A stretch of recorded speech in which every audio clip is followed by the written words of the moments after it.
Alara's voice rang clear across the stone hall, cutting through the low murmur of the assembled court. "I refuse the bond." The words landed like a blade on marble. Every wolf in the room went still. She felt their shock ripple outward, felt the weight of 100 stares pressing against her skin. But she kept her chin up and her hands steady at her sides, even though her heart hammered hard enough to bruise her ribs. Alpha King Kael stood at the center of the dais, his broad frame silhouetted against the arched windows behind him.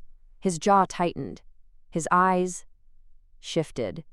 Gold bled into the dark brown, bright and wild, and she saw his wolf surge forward like a wave crashing against stone. She braced herself. But he didn't move.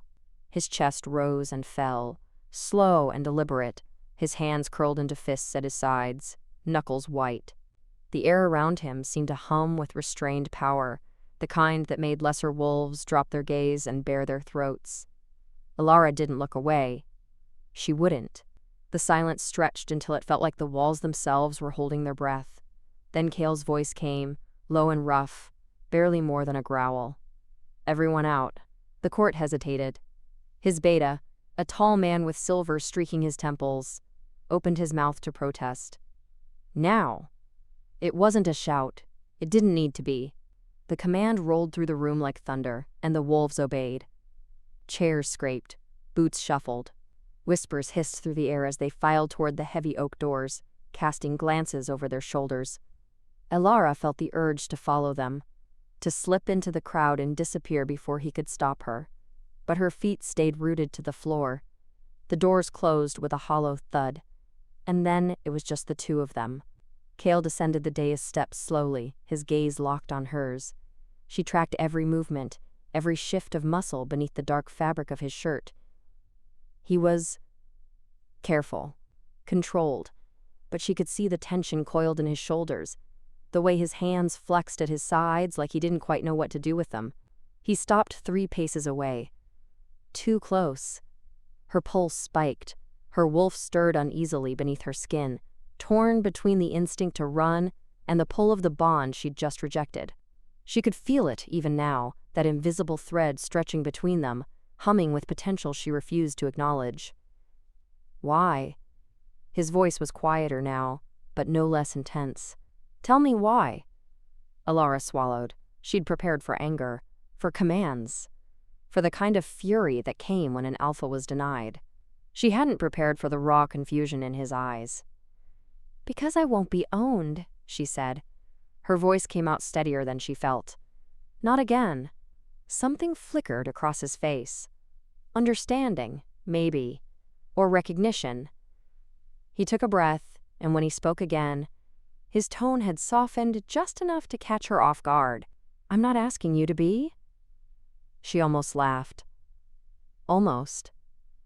But the sound stuck in her throat, bitter and sharp. "That's what they all say." His brow furrowed. He shifted his weight, and she flinched. Just a fraction, just a tightening of her shoulders and a half step back. But he saw it. She knew he did, because he went utterly still, his expression shifting from confusion to something darker. Realization. He stepped back. Not just 1 step, but 2, putting distance between them that she hadn't asked for but desperately needed. "Who hurt you?" The question was barely more than a whisper, but it cut through her defenses, like a claw through silk. Her throat tightened. Her hands curled into fists, nails biting into her palms. She didn't answer. Kael's jaw worked. His eyes searched hers, and she hated how much he seemed to see, how much he seemed to understand without her saying a single word. Alara. Her name on his lips was careful, gentle. "I need you to know something." She waited. "You have a choice." He spread his hands, palms up, as if offering her something she couldn't see. "You've always had a choice. If you don't want this, if you don't want me, I won't force it." Her chest ached. She wanted to believe him. God, she wanted to. But trust was a luxury she couldn't afford.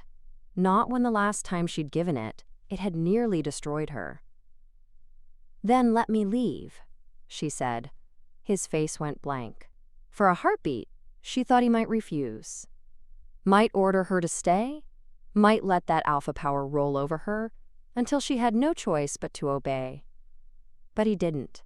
"If that's what you want," he said slowly, each word seeming to cost him, "I won't stop you." She blinked. Her wolf whined, confused and restless.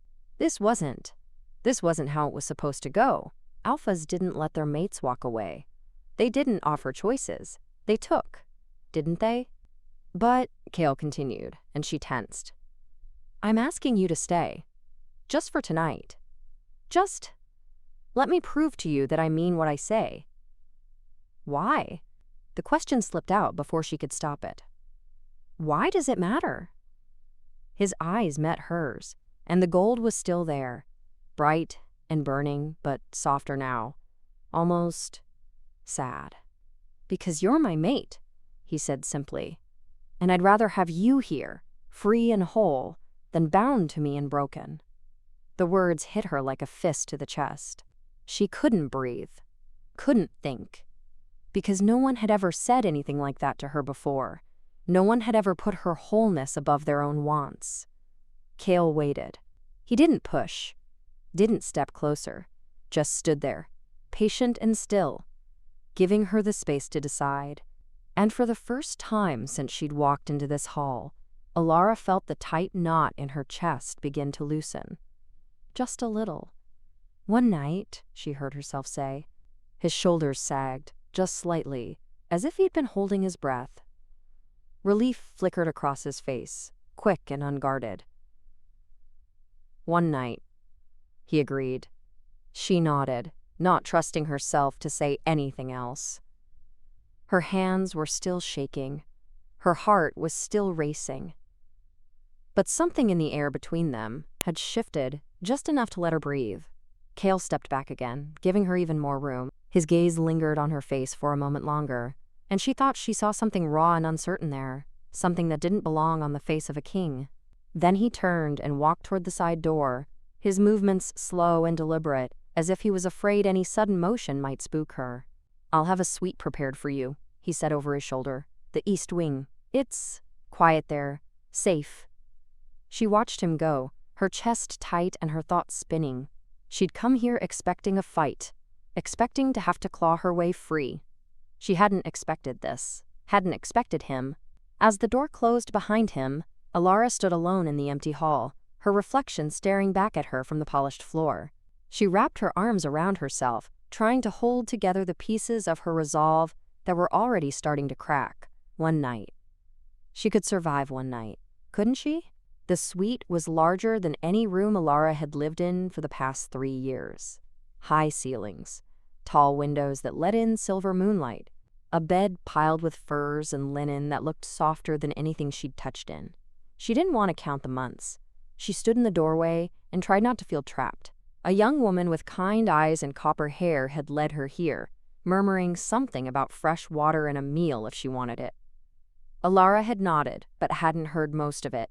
Her mind was still back in that hall, replaying the moment Kael had stepped away from her instead of closer. The door clicked shut behind her. She was alone. Her chest felt too tight. Her wolf paced restlessly beneath her skin, confused and agitated. The bond hummed at the edges of her awareness, a low, persistent pull she'd been trying to ignore since the moment she'd first scented him in the hall. Alara crossed to the window and pressed her palms against the cool glass.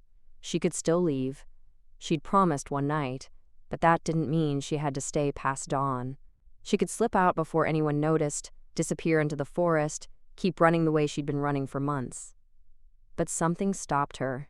His voice, the way he'd said her name, the way he'd stepped back. She closed her eyes and let herself remember the things she'd been trying not to think about for 3 years. His name had been Marcus. He'd been handsome, charming, strong enough to lead a mid-sized pack on the northern border, respected enough that when he'd claimed her as his mate, everyone had smiled and congratulated her. She'd been young, stupid, desperate to believe that the bond meant safety. It hadn't. The first time he'd used it to force her compliance, she'd thought it was a mistake, a miscommunication. Mates were supposed to feel each other's emotions, supposed to be connected in ways that made them stronger together. But Marcus had learned how to twist that connection. How to push his will through the bond until her own thoughts felt like they were drowning beneath his. Until she couldn't tell where his desires ended and hers began. He'd called it love, she'd called it survival. For 2 years she'd endured it. The commands that felt like iron chains around her mind. The punishments when she tried to resist. The slow, suffocating erosion of everything she'd been before he'd claimed her. And then one night she'd run. She'd severed the bond with a ritual she'd found in an old book, one that had left her screaming and bleeding and hollow, but free. Gods, she'd been free. She'd never let anyone take that from her again. Alara opened her eyes and stared out at the dark forest beyond the castle walls. Kael wasn't Marcus. She knew that. Could feel it in the way he'd held himself back, the way he'd offered her a choice instead of a command. But fear didn't listen to logic. Her hands were shaking again. She curled them into fists and pressed them against the windowsill, trying to ground herself in the present. In the cool glass, and the distant sound of wind through the trees, a soft knock startled her. She spun toward the door, her wolf surging instinctively. But the door didn't open. The knock came again, patient and unhurried. "It's me." Kael's voice, low and careful. "I wanted to make sure you had everything you needed." Alara's throat tightened. She should tell him to go away. Should keep the door between them and the fragile distance she was barely managing to hold on to. Instead, she crossed the room and opened it. Kael stood in the hallway, one hand braced against the doorframe. He'd changed out of the formal clothes he'd worn in the hall. Now he was in simple, dark trousers and a loose shirt, sleeves rolled to his elbows. He looked tired. The gold in his eyes had faded back to brown, but there were shadows beneath them she hadn't noticed before. He straightened when he saw her, his hand dropping to his side. "I'm sorry," he said quickly. "I didn't mean to disturb you. I just—" He trailed off, looked away, ran a hand through his hair in a gesture that was so unlike the controlled Alpha she'd seen in the hall that it caught her off guard. "You just what?" she asked.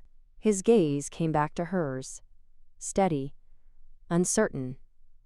"I wanted to make sure you were all right." Something in her chest cracked.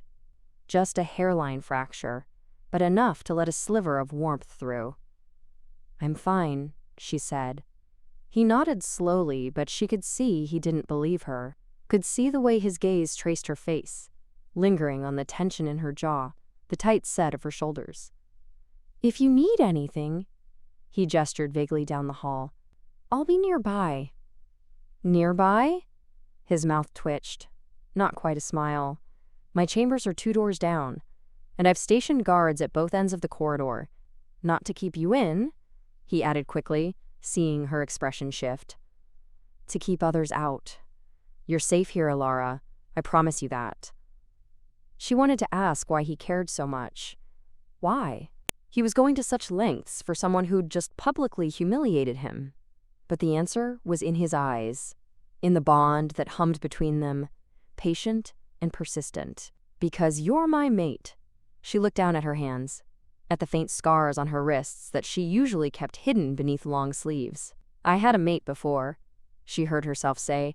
The words came out quiet, brittle. "He used the bond to control me, to make me—" She swallowed hard. "I barely got away." The silence that followed felt heavy. She didn't look up. Couldn't bear to see pity or anger or whatever expression Kael was wearing. But when he spoke, his voice was soft, almost broken. "I'm sorry." She did look up then. His face was pale, his jaw tight. But his eyes were full of something that looked like grief. "That should never have happened to you," he said. "And I swear to you, on my life and my pack, I will never do that. Not ever." Her throat ached. She wanted to believe him. God, the desperate, fragile part of her that still remembered what it felt like to hope, wanted to believe him so badly it hurt. "How do I know?" she whispered. "How do I know you won't change your mind once the bond is sealed?" Kael took a slow breath. He didn't step closer, didn't reach for her, just stood there in the doorway, giving her space even as the bond pulled taut between them. You don't, he said finally. Not yet. But I'll prove it to you. Every day, if I have to. Until you believe me. She searched his face, found no deception there, no hidden edge, just patience, and something that looked almost like pain. Why? She asked again. Why does it matter so much to you? His gaze held hers, steady, unflinching. Because I know what it's like to lose someone, he said quietly, and I'd rather spend the rest of my life earning your trust than lose you to fear. The words settled over her like a blanket. Warm, heavy, impossible to ignore. She didn't know what to say. Didn't trust herself to speak without her voice breaking, so she just nodded. Kael's shoulders relaxed, just a fraction. He stepped back into the hallway, giving her even more room. Get some rest, he said. I'll be here if you need me. He turned to go. She watched him take 2 steps before the words slipped out. Kael. He stopped, looked back. Thank you. Something soft crossed his face. Almost a smile. Anytime. He walked away. She closed the door and leaned against it, her heart racing and her thoughts spinning. One night, maybe she could give him that. Alara woke to the sound of boots in the corridor. Not close, not threatening, but enough to pull her from the restless half-sleep she'd finally managed to find somewhere near dawn.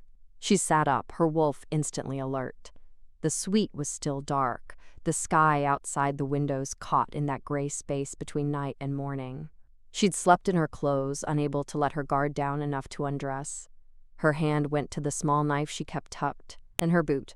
The footsteps stopped, then voices. Low and tense. Alara slipped out of bed and crossed to the door, pressing her ear against the wood. She couldn't make out words, but she recognized Kael's voice. And another. Deeper. Unfamiliar. Her pulse kicked up. She pulled the door open, just enough to see down the hallway. Kael stood near the staircase, his back to her. He was still in the same clothes from last night, his hair disheveled like he hadn't slept at all. Facing him was a tall man in dark leathers, a silver clasp at his throat, marking him as an emissary. From another pack. The stranger's lips curved into something that wasn't quite a smile. Your mate refused you, he said, loud enough that his voice carried down the corridor. In front of your entire court. That's not strength, Kael. That's weakness. Elara's stomach dropped. Kael went very still. She saw his hands flex at his sides, saw the tension ripple through his shoulders. But his voice when he spoke was controlled, dangerously calm. Careful, Orin. The emissary. Orin tilted his head. His smile widened. My Alpha sent me to deliver a message, he said. If you can't even keep your own mate in line, how can you expect to hold your territory? He's prepared to test that question. Publicly. A challenge. Elara's breath caught. Challenges between packs were brutal. Bloody. And if Kael refused, he'd lose face across every alliance he had. But if he accepted, your Alpha, Kael said slowly, can take his challenge and wait. The word left Alara's mouth before she could stop it. Both men turned to look at her. She stepped into the hallway, ignoring the way her hands wanted to shake. Ignoring the way Orin's gaze raked over her with open disdain. Kael's expression shifted. Surprise, concern, and something that looked almost like panic. Alara, he said quietly, you don't have to. He's using me as an excuse, she interrupted. Her voice came out steadier than she felt. To make you look weak. To justify whatever land grab his Alpha is planning. Orin's smile turned sharp. The girl has a brain. Pity she doesn't have the sense to know her place. Alara's wolf snarled beneath her skin. She took another step forward, even though every instinct screamed at her to stay back. To stay safe. My place, she said, her voice cold, is none of your concern. Orin laughed. It was an ugly sound. You refused the bond, he said. That makes you fair game. Unclaimed. If Kael won't defend his own mate, Maybe someone else will take her off his hands. The air went cold. Kael moved faster than Alara could track. One moment he was 3 paces away. The next he was between her and Oren, his presence a wall of controlled fury. "Say that again," Kael said softly. Oren's smile faltered, just for a heartbeat. But he recovered quickly, straightening his shoulders and meeting Kael's gaze with false confidence. "I'm just delivering the message," he said. "Then deliver this one back." Kael's voice was quiet, lethal. "If your alpha wants to test me, he's welcome to try. But if he or anyone in his pack so much as looks at her wrong, I'll take it as a declaration of war." Silence. Alara's heart hammered against her ribs. She could feel the bond flaring between them, hot and fierce, could feel Kael's wolf straining against his control. But he didn't move, didn't let the violence she could sense coiled in his muscles break free. He was waiting. For what? Then she understood he was waiting for her permission. The realization hit her like a punch to the chest. He could have thrown Oren out, could have made the threat, and ended it there, claimed her in front of the emissary, and put the matter to rest. But he hadn't, because he'd promised her a choice. Even now, even with a rival pack circling and his authority on the line. Alara's throat tightened. She looked at Kael's back, at the rigid line of his shoulders, at the way he held himself between her and a threat without once asking her to step aside. She took a breath. "You can tell your alpha," she said, her voice ringing clear down the corridor, "that if he wants to challenge Kael's strength, he's welcome to try. Believe me, out of it." Oren's gaze snapped to her, his lip curled. "You think you have a say in—" "She has every say." Kael's voice cut through the air like a blade. "And you'll address her with respect, or you'll leave this castle on a stretcher." Oren's jaw worked. For a moment, Alara thought he might push it, might say something else that would snap the thin thread of Kael's control. But he didn't. He stepped back, straightened his tunic, and offered a mocking half-bow that was aimed at Kael but felt like an insult to them both. "I'll deliver your message," he said, "but don't say I didn't warn you." He turned and walked down the corridor, his boots echoing against the stone. A pair of guards appeared from the staircase and escorted him out, their expressions grim. The silence that followed felt heavier than the confrontation. Kael didn't move, didn't turn around. His shoulders rose and fell with slow, deliberate breaths, and Alara could see the tension still coiled in his frame. "Are you all right?" His voice came out rough, strained. "I should be asking you that," she said. He let out a breath that might have been a laugh if it hadn't sounded so hollow. Slowly, he turned to face her. The gold was back in his eyes, bright and wild, but fading as she watched. "I'm sorry," he said. "I didn't think. I should have kept you out of it." Alara shook her head. "He would have used me anyway. At least this way I gotta tell him to go to hell." That startled a real laugh out of him, short and surprised, but genuine. The sound eased something tight in her chest.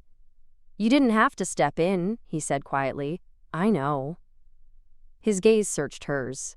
She could see the question there, the confusion, the hope he was trying not to let show. "Why did you?" he asked. Elara wrapped her arms around herself. She didn't know how to explain it, didn't know how to put into words the way something inside her had shifted when she'd realized he was asking for her permission instead of making the choice for her. "Because you didn't speak for me," she said finally. You let me choose." Kael's expression softened. He took a slow breath, and when he spoke, his voice was barely above a whisper. "I'll always let you choose." The words hung in the air between them, fragile, heavy. Alara wanted to believe him. God, she wanted to. But trust was a thing built in pieces, in moments. And this was just one moment. "They're going to come back," she said. "His alpha, he'll push this." "I know. And if you can't hold your territory, I'll hold it." There was no arrogance in his tone, just quiet certainty. "But I need you to know something." She waited. "If you want to leave," he said, his gaze steady on hers, "I'll still let you. even if it makes me look weak. Even if it costs me allies. You're not a tool I'm going to use to prove my strength." Her chest ached. She didn't know what to say, didn't trust her voice not to break. So she just nodded. Kael's shoulders relaxed, just a fraction. He glanced toward the windows, where the sky was starting to lighten with the first hints of dawn. "You should get some rest," he said. "So should you." His mouth twitched. Almost a smile. "I will." But she knew he wouldn't. Knew he'd stay in the hallway, keeping watch, making sure no one else came to threaten her. And something about that, something about the quiet way he'd chosen to protect her instead of control her, made the tight knot in her chest loosen just a little more. Alara slept poorly. Every creak of the castle settling woke her. Every distant footstep sent her wolf pacing beneath her skin. She'd finally given up sometime around mid-morning and dragged herself to the basin of cool water someone had left by the window. Her reflection looked as tired as she felt. She splashed water on her face and tried not to think about the way Kael had stood between her and Orin. The way he'd waited for her permission before defending her. The way he'd promised to let her leave, even if it cost him everything. No one had ever done that before. The thought scared her more than the alternative. She dressed in the clean clothes someone had left folded on the chair, simple trousers, and a soft tunic that didn't belong to her but fit well enough. When she finally worked up the nerve to open the door, she half expected to find the hallway empty. It wasn't. Kael sat on the floor across from her door, his back against the stone wall. His head was tipped back, eyes closed, arms crossed over his chest. For a moment she thought he was asleep. Then his eyes opened. Still brown, no gold, but shadowed with exhaustion. He straightened immediately, pushing himself to his feet with a grace that shouldn't have been possible for someone who looked like he hadn't slept in days. "You stayed," Alara said. It came out softer than she'd meant it to. Kael's mouth quirked, almost apologetic. "I said I'd be nearby. I thought you meant in your room. I did." He ran a hand through his hair, and she noticed for the first time how disheveled he looked. Still dressed in yesterday's clothes. Stubble darkening his jaw. But then I kept thinking about Orin, about what he said. And He trailed off, looked away. I wanted to make sure no one else tried anything. Her chest tightened. She didn't know what to do with the warmth spreading through her ribs. Didn't know how to reconcile the Alpha King standing in front of her with the monster she'd spent 3 years running from. "You didn't have to do that," she said. His gaze came back to hers. Steady, tired, sincere. "I know." The silence stretched between them. Not uncomfortable. Just heavy with things neither of them seemed to know how to say. Alara wrapped her arms around herself. "Have you slept at all?" "Some." "That's a lie." His lips twitched. "Maybe." She shook her head, something between exasperation and concern rising in her throat. "You can't protect me if you collapse from exhaustion." "I'm fine." "You're not." The words came out sharper than she'd intended. She softened her tone. "When's the last time you ate?" He blinked, considered. "Yesterday, I think." "Gods." She didn't know whether to laugh or shove him toward his chambers and lock the door behind him. "Come on," she said. "Where?" "Anywhere with food." She stepped past him into the corridor. "You're going to eat something, and then you're going to sleep. I don't care if you're the Alpha King. You're useless to anyone like this." For a moment, she thought he might argue. Might pull rank or insist he was fine, or do any of the things Marcus would have done when she dared to tell him what to do. But Kael just looked at her with something that might have been surprise. Or gratitude. Then he nodded. "All right." They walked in silence through the castle corridors. Early afternoon, light poured through the tall windows, warm and golden. Alara caught glimpses of the grounds beyond. Training yards where wolves sparred in human and shifted forms. Gardens still green despite the approaching autumn. Walls that stretched high and solid around the entire estate. It was beautiful. It was a cage. She pushed the thought away. Kael led her to a small room off the main kitchens. Not a formal dining hall, Just a simple space with a worn table and mismatched chairs. A woman with flour dusting her apron looked up when they entered, her eyes going wide. "Your Majesty." "It's all right, Marin." Kael's voice was gentle, tired. "We're just looking for something simple, whatever you have." Marin nodded quickly and disappeared into the kitchen. Elara heard the clatter of dishes, the low murmur of voices. Within minutes, the woman returned with bread, cheese, cold meat, and a pot of tea that smelled like herbs and honey. "Thank you," Kael said. Marin ducked her head and retreated, leaving them alone. Alara sat. After a moment's hesitation, Kael did the same. He tore off a piece of bread but didn't eat it, just turned it over in his hands like he'd forgotten what to do with it. "Eat," Elara said. He looked up. Something almost like amusement flickered in his eyes. "Bossy?" "Someone has to be." That earned her a real smile. Small, but genuine. He ate the bread. Then another piece. And slowly, the tension in his shoulders began to ease. Alara poured tea for both of them and let the silence settle. It felt strange, sitting across from an alpha without fear crawling up her spine, without waiting for the moment he'd snap or demand or use the bond to force compliance. Kael just ate, drank his tea, and watched her with an expression she couldn't quite read. "Can I ask you something?" she said finally. "Anything." She hesitated, chose her words carefully. "Last night you said you knew what it was like to lose someone. What did you mean?" His hand stilled on his cup. For a moment, she thought he wouldn't answer, thought she'd pushed too far. But then he set the cup down and leaned back in his chair, his gaze distant. "I had a sister," he said quietly. "Younger. She was everything good about our family. Kind, brave. She always saw the best in people, even when they didn't deserve it." Alara's chest tightened. She knew where this was going. Could hear the grief already threading through his voice. "She found her mate when she was 19, Kael continued. "A wolf from a neighboring pack. He seemed decent, strong. My father approved the bond." He paused, swallowed hard. "It took 6 months before we realized he was hurting her. She hid it well. Always had an excuse for the bruises, for the way she'd flinch when he touched her." His jaw clenched. "By the time I figured it out, she was so deep in the bond she couldn't tell where his will ended and hers began." Alara's throat ached.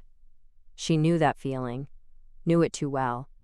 "I tried to get her to leave," Kael said. His voice had gone rough, raw. "Offered to break the bond myself, to deal with the fallout. But she was terrified. Said he'd kill her if she tried." He stopped, looked down at his hands. "She was right." The words fell like stones. Alara couldn't breathe, couldn't think past the grief etched into every line of his face. "I'm sorry," she whispered. Kael shook his head. "I should have done more. Should have seen it sooner. Should have." He cut himself off. Took a slow breath. "I swore after that I'd never let it happen again. That if the bond ever chose someone for me, I'd make sure they knew they had a choice. That they were safe." He looked up, met her gaze. "That's why it matters, Alara.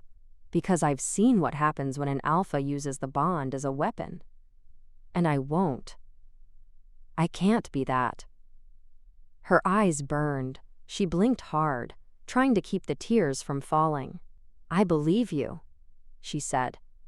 The words surprised her as much as they seemed to surprise him. But they were true.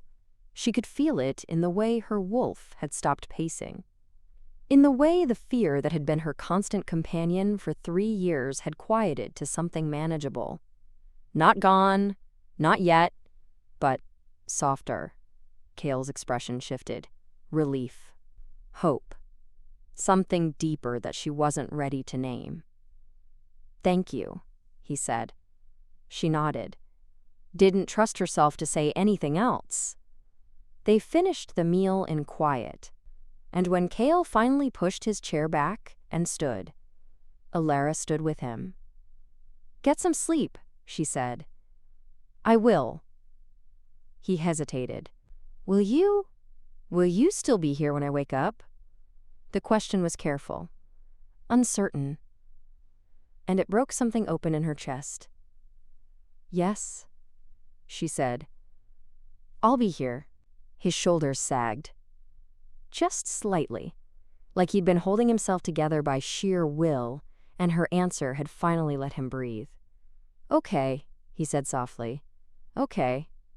He left, and Alara stood alone in the small room, her heart racing and her thoughts spinning. She'd promised to stay, and for the first time in 3 years, she thought she might actually mean it. Alara spent the afternoon in the castle library. She hadn't meant to. She'd only been wandering, restless and unwilling to return to the suite that felt too much like waiting.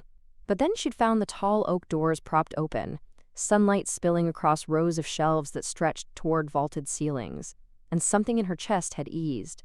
Books didn't judge, didn't demand, didn't try to own you. She'd pulled a worn volume on pack histories from the shelf and settled into a chair by the window. The words blurred after the first few pages, her mind too full of Kael's grief-stricken face and the promise she'd made to stay. "Just until he wakes up," she told herself. "Then I'll decide." But the hours slipped past, and she didn't move. The sun was starting to sink toward the horizon when she heard footsteps. Soft. Deliberate. She knew without looking that it was him.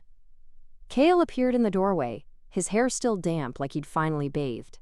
He'd changed into clean clothes, dark trousers, and a simple shirt that made him look less like a king and more like a man who'd just woken from desperately needed sleep. His gaze found her immediately. "You're still here," he said. Relief colored his voice. "I said I would be." He nodded slowly, like he was still getting used to the idea that she kept her word. Then he crossed the room and stopped a careful distance away, his hands loose at his sides. "Did you sleep?" she asked. "I did." He looked almost surprised by it. "Better than I have in weeks, actually." "Good." The word caught in her throat. She looked down at the book in her lap instead, pretending to read a passage she'd already forgotten. Can I sit with you?" Kael's voice was careful. Asking, not assuming. She gestured to the chair across from her. He took it, settling into the worn leather with a quiet exhale. For a while, neither of them spoke. The silence felt easier than it had before, less like a standoff and more like a truce. "I've been thinking," Kael said finally, "about what you said, about not knowing if you can trust me." Alara's stomach tightened. She set the book aside and met his gaze. "You were right," he continued. "I can't just tell you I'm different and expect you to believe it. Not after what you've been through." "So what are you saying?" He leaned forward, elbows on his knees, his expression open in a way that made her chest ache. "I'm saying I want to prove it to you. Not with words, with actions." He paused, took a breath. "I want you to test me." She blinked. "Test you? Tell me no." His voice was steady, serious, about anything. Something small, something big, I don't care. Just tell me no and let me show you that I'll respect it. Alara's throat went tight. She thought of all the times she'd said no to Marcus. All the times he'd smiled and ignored her, or worse, punished her for the audacity of refusal. "Why?" The word came out raw. Kael's gaze didn't waver. "Because you need to know that your boundaries matter, that I'll honor them even when it's inconvenient. Even when my wolf is pushing me to do the opposite." He swallowed. "Especially then." She stared at him, searching for the lie, the angle, the moment where his patience would snap, and he'd take what he wanted anyway. But all she saw was sincerity, and something that looked almost like desperation. "All right," she heard herself say, his eyebrows lifted. "All right?" She nodded. Her hands were shaking. She curled them into fists in her lap. "Ask me something. Something you want. And I'll..." She took a breath. "I'll say no." Kael went very still. She could see him thinking, weighing his words. Then he spoke, his voice quiet. "Will you have dinner with me tonight?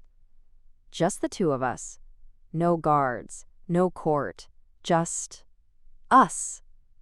It was such a small thing, simple, harmless even, and yet her wolf stirred uneasily, whispering warnings she'd learned to heed.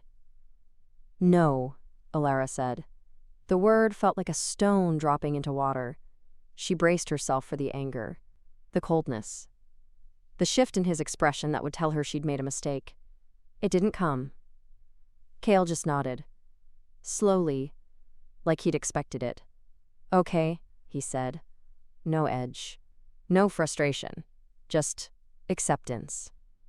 She waited, watched him for any sign that he was going to push back, going to try to convince her, or guilt her, or find some way around the refusal. He didn't. He just sat there, his hands relaxed on his knees, his expression calm. "That's it?" she asked. Her voice came out smaller than she meant it to. "That's it." He tilted his head slightly. "You said no. I'm respecting that." Her chest felt too tight, too full. She didn't know what to do with the relief flooding through her veins. "What if—" She hesitated, pushed forward. "What if I keep saying no? To everything?" Kael's gaze softened. "Then I'll keep respecting it. For as long as it takes. Even if it means we never—" "Yes!" No hesitation. Even then, gods.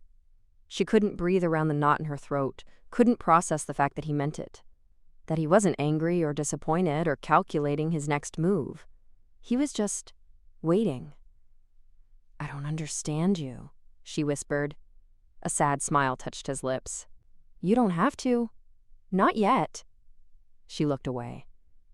Out the window, where the sky was turning amber and gold, her mind was spinning. 3 years of running had taught her to see threats everywhere, to assume the worst, to never let her guard down. But Kael wasn't acting like a threat. He was acting like she didn't have a word for it. Didn't have a frame of reference for an alpha who asked instead of commanded, who stepped back instead of forward. "Can I ask you something now?" His voice pulled her back. She nodded, not trusting herself to speak. "What would it take?" Kael asked quietly.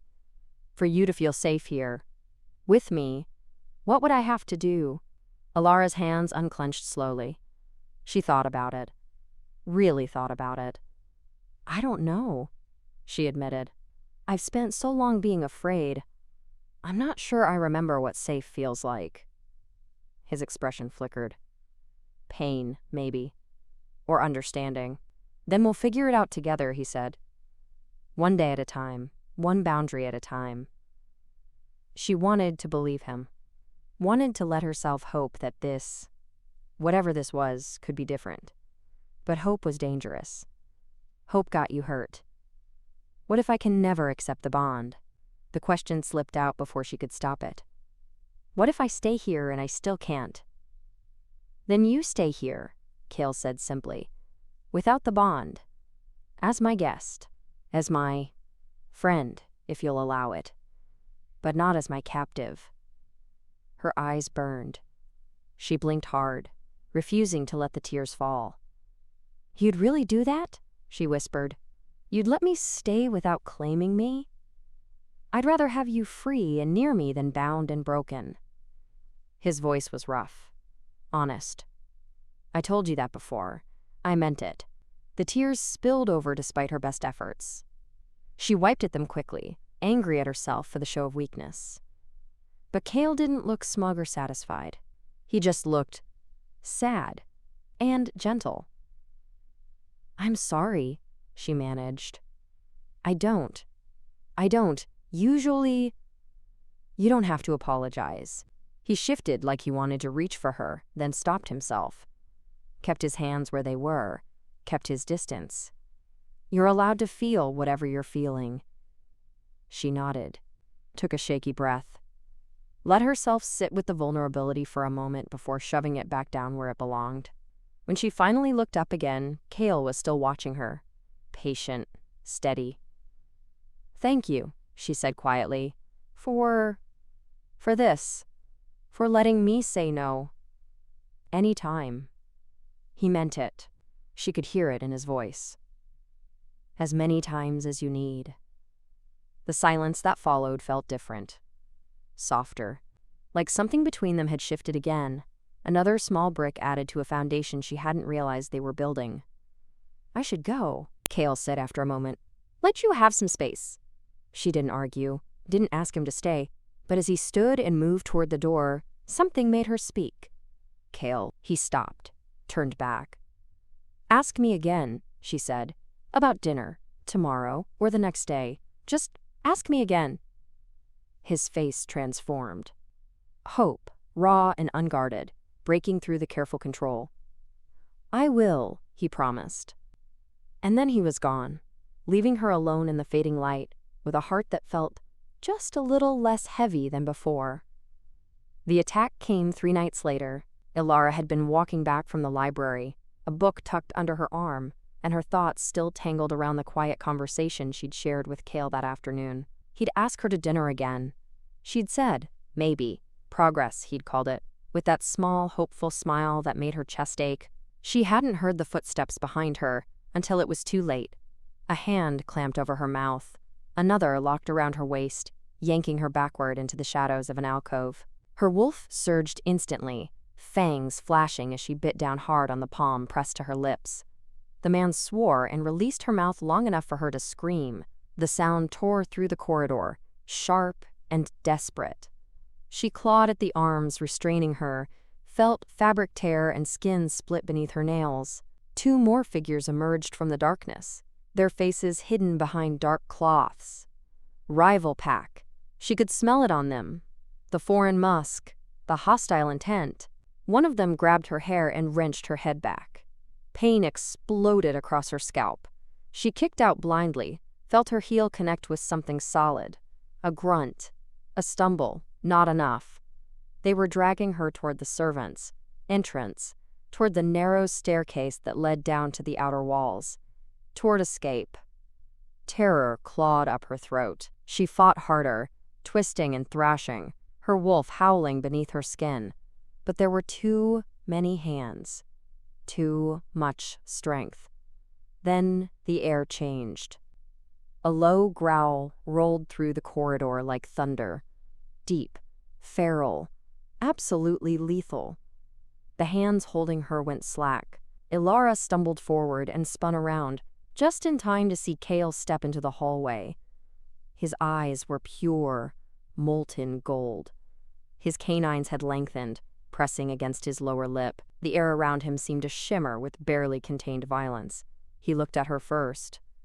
Just for a heartbeat. His gaze swept over her face, her torn sleeve, the red marks on her wrist where they'd grabbed her. Then he looked at the 3 men. "Run," he said softly. They didn't. The first one lunged. Kael moved faster than her eyes could follow, catching the man mid-leap and slamming him into the stone wall hard enough to crack the mortar. The second came at him from the side. Kael spun, his claws extending in a flash of silver, and raked them across the man's chest. Blood sprayed. The man collapsed with a choked scream. The third hesitated, looked at Alara, looked back at Kael. Kael's growl deepened. His wolf was right there beneath his skin, pressing outward, demanding release. But he held it back. Barely. "You touch her again," Kael said, his voice a rasp of fury and restraint, "and I'll rip your throat out with my teeth." The man ran. Kael let him go. His chest heaved with the effort of controlling his shift. Gold bled slowly back to brown as he turned toward her, his hands still tipped with claws. Alara. Her name came out broken, raw. She couldn't move, couldn't think past the adrenaline screaming through her veins and the image of Kael, protecting her, defending her. Not because she was his possession, but because someone had hurt her. He took a step closer, stopped. His hands were shaking. "Are you hurt?" His voice was softer now, careful, like he was afraid she might shatter. She shook her head. Her throat was too tight to speak. Kael's gaze swept over her again, slower this time, checking, making sure. When he saw the bruises forming on her wrist, something in his expression cracked. "I'm sorry," he whispered. I should have posted more guards. Should have seen this coming. Gods, Alara, I'm so sorry." She found her voice. It came out shaky but real. "It's not your fault." "It is." His jaw clenched. "Orin warned us. His Alpha's been planning this. And I let my guard down." "You saved me." The words hung between them. Simple. True. Kael's hands curled into fists at his sides. She could see him fighting the instinct to reach for her, to touch her, to pull her close and make sure she was real and whole and safe. But he didn't. He stayed where he was, gave her space, even as the bond flared hot and desperate between them, his wolf crying out for contact and reassurance.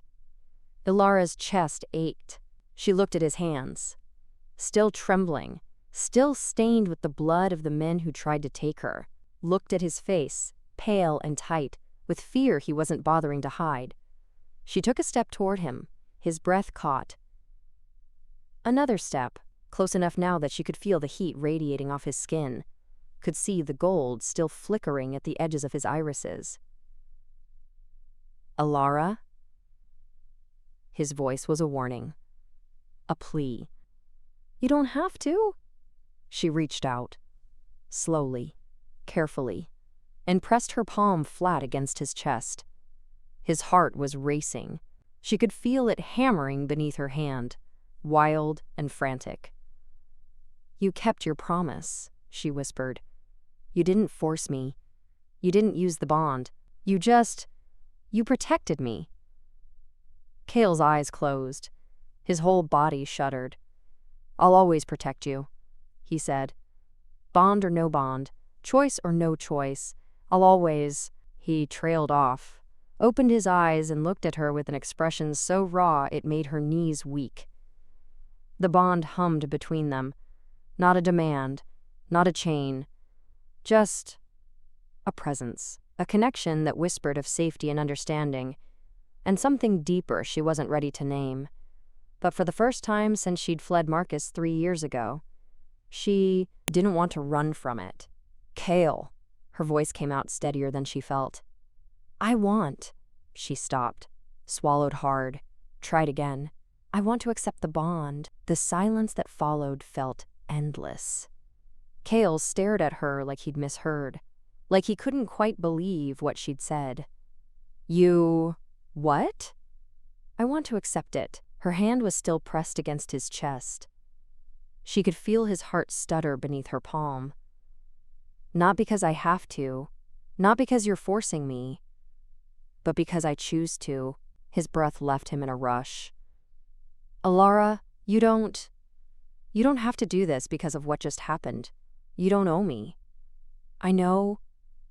She met his gaze, held it. "I'm not doing this out of obligation. I'm doing it because—" She took a shaky breath. "Because I trust you." The words felt like a leap off a cliff. Terrifying, freeing. Kael's hands came up slowly, hovering just beside her arms. Not touching. Not yet. Waiting. "Are you sure?" His voice was barely a whisper. "Because once we do this, once the bond is sealed, I need you to be sure." She thought about the past 3 days. About the way he'd sat outside her door all night to keep her safe. About the way he'd listened when she told him no. About the grief in his eyes when he'd talked about his sister. About the way he'd waited for her permission before defending her honor. About the way he'd just fought off 3 wolves with lethal precision, and then stood there trembling, asking if she was hurt. "I'm sure," she said. Something broke open in his expression. Relief. Joy. Love so fierce it stole her breath. "Then say the words," he whispered. "Please." Alara's throat tightened. She knew the ritual. had spoken it once before, in fear and desperation. But this time felt different. This time it was her choice. She took his hand, laced her fingers through his, and felt the bond flare bright between them, waiting, hoping. "I accept you," she said softly. "As my mate, as my partner, as my equal." The bond snapped into place like a key turning in a lock. Warmth flooded through her, his emotions twining with hers, his wolf recognizing hers. But there was no pressure, no demand. Just connection, understanding, a steady presence that whispered, "You're safe, you're wanted, you're home." Kael's eyes fluttered closed. When they opened again, they were wet. "I accept you," he said, his voice rough with emotion. "As my mate, as my partner, as my equal. And I swear to you, I will never use this bond to control you. I will never take your choices away. I will honor your boundaries and your freedom for as long as I live." The bond hummed in agreement, settled into place like it had always belonged there. Alara's eyes burned. She was crying and she didn't care. Kael's hand came up slowly, cupping her face with a gentleness that made her heart stutter. His thumb brushed away a tear trailing down her cheek. "Can I?" He swallowed hard. "Can I kiss you?" Still asking, still giving her the cheer's choice. She nodded, couldn't find the words past the knot in her throat. Kael leaned in slowly, carefully, like she was something precious he was afraid to break. His lips brushed hers, soft and tentative and achingly gentle. The bond sang.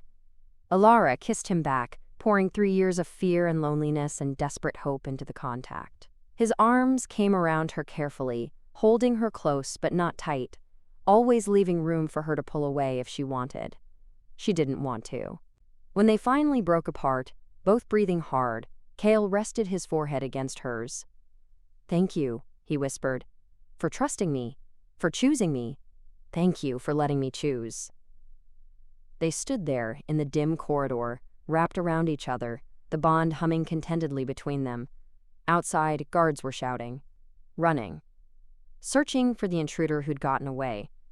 But here, in this moment, there was only the two of them, and for the first time in 3 years, Alara felt safe. The corridor remained silent for a long moment after the guards. Footsteps faded into the distance. Elara stayed where she was, wrapped in Kael's arms, feeling the steady rhythm of his heartbeat against her cheek. The bond hummed quietly between them, a presence she could feel but not hear, warm and constant, like sunlight filtering through water. It didn't hurt. She'd spent 3 years bracing herself for the pain, for the pressure. For the moment, the bond would become a chain around her throat, but this felt nothing like that. Kael's hand moved slowly up her back, his touch light, asking, not taking. She felt him hesitate when his fingers brushed the base of her neck, felt the question ripple through the bond before he spoke it aloud. "Can I take you somewhere safer?" His voice was quiet, careful. "Your suite is closer, but my chambers have more guards, better locks." She pulled back just enough to look at him. His eyes were brown again, soft with concern and something deeper. The gold had faded completely. His wolf settled now that she was in his arms. "Your chambers," she said. Relief flickered across his face. He stepped back slowly, giving her space, and offered his hand. She took it. They walked through the castle in silence, her hand tucked into his. The bond whispered of his emotions.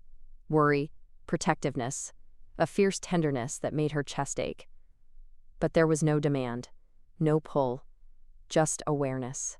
She tested it carefully, pulled her hand free, and took a step away from him. The bond stretched, but didn't tug. Kael glanced at her, his expression open and questioning, but he didn't reach for her again. "Just checking," she murmured. Understanding crossed his face. He nodded, stayed where he was, until she closed the distance again and slipped her hand back into his. His chambers were in the North Tower, larger than her suite, but just as simply furnished. A wide bed draped in dark linens. A desk, covered in maps and correspondence.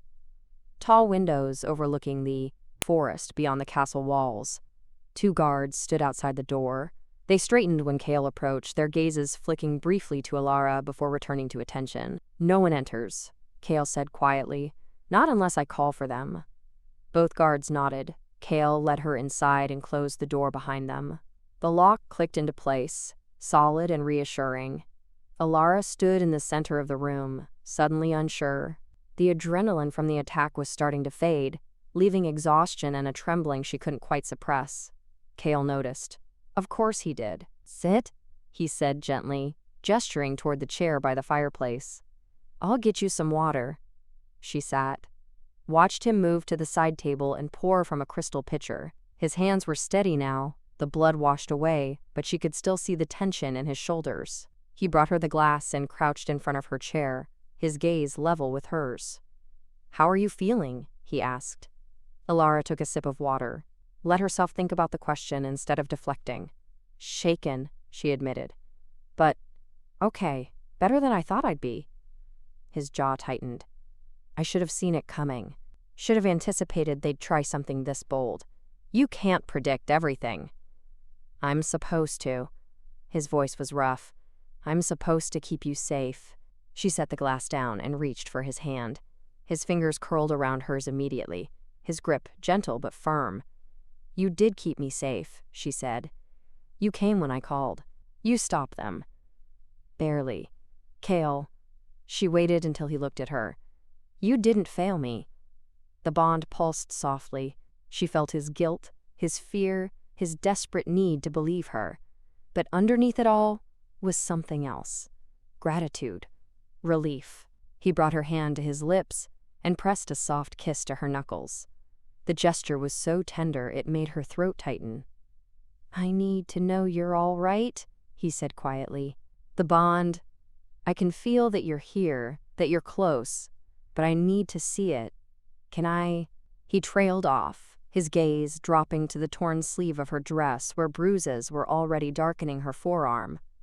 She understood what he was asking. Nodded slowly. Kael's touch was feather-light as he pushed the fabric aside and examined the marks left by rough hands. His expression went cold and dangerous for just a moment before he forced it smooth again. "Does it hurt?" he asked. "A little. It'll heal." "I know." His thumb traced the air just above the worst bruise, not quite touching. "But that doesn't make it okay." She could feel his wolf beneath the surface, still agitated, still wanting blood for what had been done to her. But he kept it leashed, kept himself gentle. "What happens now?" she asked. Kael sat back on his heels, still holding her hand. "Now I increase security. Double the guard rotations. Send a message to Oren's Alpha that if he tries this again, I'll consider it an act of war." "Will that be enough?" His mouth tightened. "It has to be. I won't let them get close to you again." The certainty in his voice should have been suffocating. Possessive, but it wasn't. It was just safe. "You should rest," Kael said after a moment. He stood slowly, reluctantly releasing her hand. "The bed is yours." "I'll take the chair."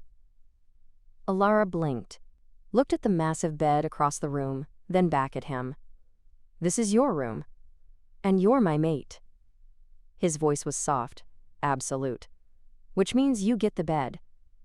"Kael, I'm not arguing about this." But there was no command in his tone, just quiet insistence. "You've been through enough tonight.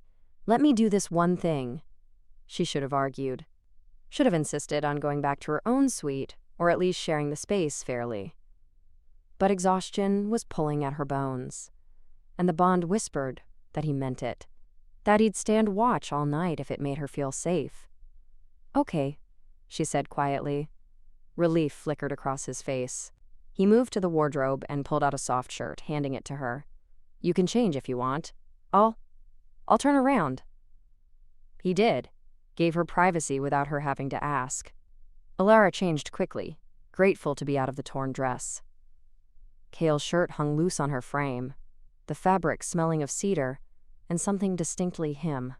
She climbed into the bed and pulled the blankets up, suddenly aware of how large and empty the space felt. "I'm decent," she said.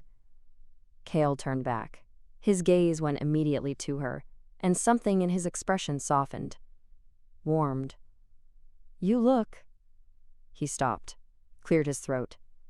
"Comfortable." She almost smiled. "Your shirt's too big." "I don't mind." The bond hummed with approval. Contentment. Kael moved to the chair by the window and settled into it, his posture relaxed but alert, like he was prepared to sit there all night keeping watch. Alara's chest tightened. She thought about what he'd told her days ago. About his sister. About the promise he'd made to never let someone he cared about suffer under a bond they couldn't escape. He'd kept that promise, even when it cost him. "Kael?" Her voice came out small in the quiet room. "Yes? Will you?" She hesitated, pushed past the fear. "Will you stay with me?" "Not in the chair. Here." She saw him go very still, saw the war that played out across his face. Hope and caution and a desperate need to be close to her. "Are you sure?" he asked. "I'm sure." He stood slowly, crossed to the bed like he was afraid any sudden movement might spook her. When he reached the edge, he stopped. "Just to sleep," he said quietly. "Nothing more, I promise." "I know." She did. Could feel it through the bond. Could see it in the careful way he moved, the way he gave her every opportunity to change her mind. Kael climbed onto the bed, staying on top of the blankets while she remained beneath them. He left space between them, close enough that she could feel his warmth, but not touching. For a long moment, neither of them moved. Then Alara shifted closer, carefully. Testing. The bond sang. She tucked herself against his side, her head resting on his shoulder. His arm came around her slowly, his hand settling at her waist with a gentleness that made her eyes burn. "Is this okay?" he whispered. "Yes." She felt him relax, felt the tension finally drain from his shoulders as he held her close. The bond wrapped around them both, warm and steady and right. "Thank you," Kael murmured into her hair, "for trusting me, for letting me be here." Alara closed her eyes, let herself sink into the safety of his arms and the quiet promise of the bond they'd chosen together. "Thank you for waiting," she whispered back. His hand tightened just slightly at her waist, a promise without words. She fell asleep, wrapped in warmth, and the steady rhythm of his breathing, the bond humming softly between them like a lullaby. For the first time in 3 years, she didn't dream of running, she dreamed of home.